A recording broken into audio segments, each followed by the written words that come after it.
Hello friends, कैसे हैं आप लोग। आई होप आप लोग ठीक होंगे और आप लोग जिस एग्ज़ाम की तैयारी कर रहे होंगे उसकी प्रिपरेशन बहुत बढ़िया चल रही होगी। गाइस, आप लोग को तो पता है कि यूपी टेट का नोटिफिकेशन आउट हो गया है और उसके फॉर्म भरना भी शुरू हो गए हैं और इसका पेपर जुलाई में होने वाला है। और अभी 3 महीने टाइम है और 3 महीने बहुत होते हैं तैयारी करने के लिए। यूपी टेट कोई इतना बड़ा एग्ज़ाम नहीं है जिसे क्लियर नहीं किया जा सकता है। तो गाइस, मैं अगर अपने एक्सपीरियंस की बात करूं तो मेरा यूपी टेट के दोनों पेपर क्लियर हैं और मार्क्स भी मेरे ठीक ही ठाक हैं, बढ़िया हैं। और मैंने किस तरह तैयारी करी थी और किस तरह मैं पास हुई थी, तो मैं अपना एक्सपीरियंस शेयर करती हूँ आपके साथ। तो गाइस, यूपी टेट के लिए मैंने कोई बैच नहीं लिया था और ना ही कोई कोर्स लिया था।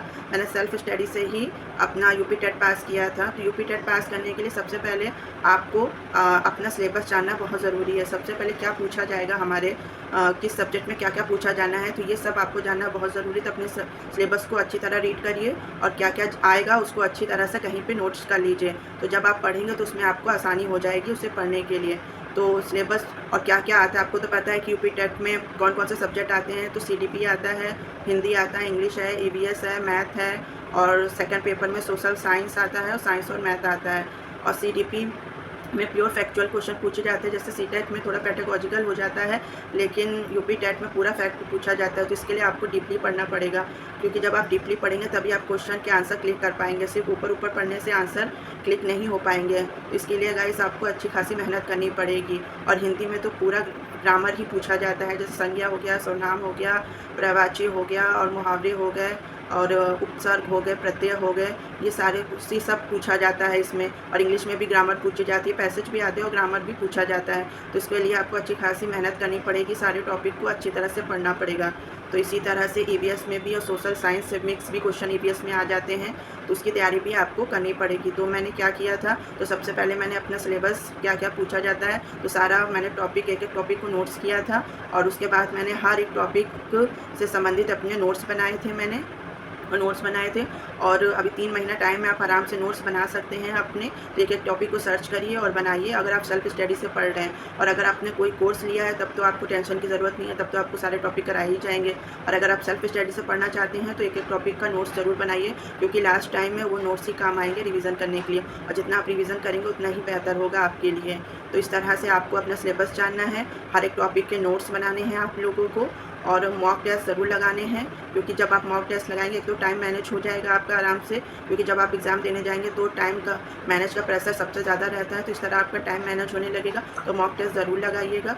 और मैं जो क्या करती थी कि मैं एक इस कभी यूट्यूब चैनल पर कभी उस यूट्यूब चैनल पर नहीं पढ़ती थी। मैंने अपना एक फोकस रखा था, मुझे जिस टीचर से समझ में आता था मैं सिर्फ उसी टीचर से पढ़ती थी यूट्यूब चैनल पर। तो 3-4 यूट्यूब चैनल मैंने सर्च किए थे कि इस सब्जेक्ट मैं इस यूट्यूब चैनल से पढ़ लूँगी और ये सब्जेक्ट मैं इस यूट्यूब चैनल से पढ़ लूँगी। तो इसी तरह आपको 10 यूट्यूब चैनल पे नहीं भागना है कि आज इस पे पढ़ रहे हैं कल उस पे पढ़ रहे हैं। इससे आपका टाइम तो वेस्ट होगा ही और आपको कुछ समझ में नहीं आएगा सिर्फ, क्योंकि इससे आपको प्रेशर रहेगा। क्योंकि आप अभी सोचेंगे कि अभी इस यूट्यूब चैनल का बाकी है, उस यूट्यूब चैनल का बाकी है। नहीं, तो इस तरह आपको नहीं करना है। आपको पूरी ध्यान से सिर्फ जिस पे आपको समझ में आ रहा है, जिस यूट्यूब चैनल पर जिस टीचर का समझ में आ रहा है उस टीचर से आप पढ़िए। 1, 2, 3 जितना, मतलब ज़्यादा संख्या मत रखिए चैनल की, मुश्किल से 2 या 3 या 4 चैनल रखिए। और हर एक सब्जेक्ट की, इस सब्जेक्ट को मुझे इन सर से पढ़ना है और इस सब्जेक्ट को मुझे इन सर से पढ़ना है, इनका पढ़ाया मुझे समझ में आ रहा है।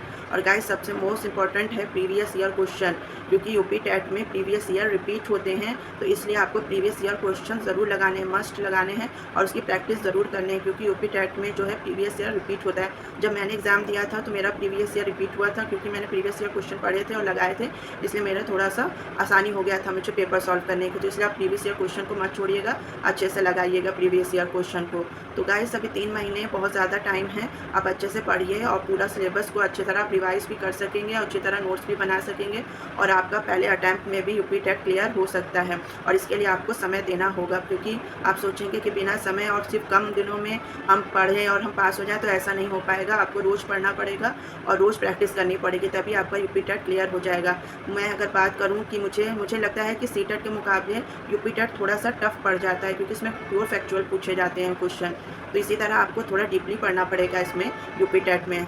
तो गाइस, ये था मेरा एक्सपीरियंस, मैंने भी सेम यही किया था और मैंने सेल्फ स्टडी से ही पढ़ा था और प्रैक्टिस करी थी, नोट्स बनाए थे, तब जाके मेरा फर्स्ट अटैम्प्ट में ही क्लियर हो गया था। पहले मैं भी सिर्फ ऊपर ऊपर ही पढ़ के जाती थी तो मेरा क्लियर नहीं हो पाता था। और जब मैंने ध्यान लगा के पढ़ना शुरू किया, तो मैं अगर बात करूँ तो वो मेरे लिए फर्स्ट ही अटैम्प्ट था, क्योंकि जब मैंने ध्यान से पढ़ना शुरू किया था, क्योंकि मैंने भी यूपी टेट का पेपर दिया था 3-4 बार, मगर मेरा क्लियर नहीं था क्योंकि मेरी थोड़ी लापरवाही थी इस वजह से। और जब मैंने ध्यान लगाया तब गाइस मेरा फर्स्ट अटैम्प्ट ही मैं कहूँगी उसे, और मैंने यूपी टेट का दोनों पेपर क्लियर कर लिया था एक साथ। तो इसी तरह आपकी लापरवाही मेरी तरह बिल्कुल मत करिएगा। आप यूपी टेट का नोटिफिकेशन आपको तो पता है कितने दिन के बाद आया है, मुझे लगता है जब मैंने पेपर दिया था उसके बाद अब आया है यूपी टेट का नोटिफिकेशन, और पेपर होने जा रहा है। तो हो सकता है कि होप सो कि इस साल शायद सुपर टेट भी आ जाए, 1 to 5 भी आ जाए, 6 to 8 आ जाए। तो इसके लिए आपको यूपी टेट पास करना बहुत ज़रूरी है, क्योंकि भविष्य में क्या पता कि यूपी टेट भी मांग ले कि नहीं, स्टेट में तो यूपी टेट ही लगेगा। अगर आपका सी टेट भी क्लियर है तो भी आप यूपी टेट क्लियर नहीं है तो आप यूपी टेट ज़रूर क्लियर करके रखिए,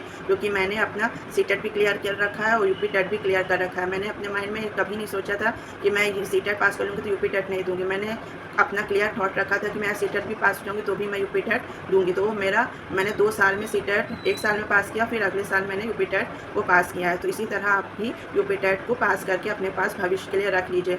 हो सकता है कि इस साल सुपर टेट की वैकेंसी आ जाए, फिर हमें पछतावा ना हो कि हमने यूपी टेट क्यों नहीं भरा और क्यों नहीं पेपर दिया। तो इस तरह आपको पछताना नहीं है, और फॉर्म फिलअप ज़रूर करिए गाइस, और एग्ज़ाम में ज़रूर बैठिए, और इससे आपका एक्सपीरियंस भी होगा और आपको पता भी चलेगा कि पेपर कैसे पूछा जाता है।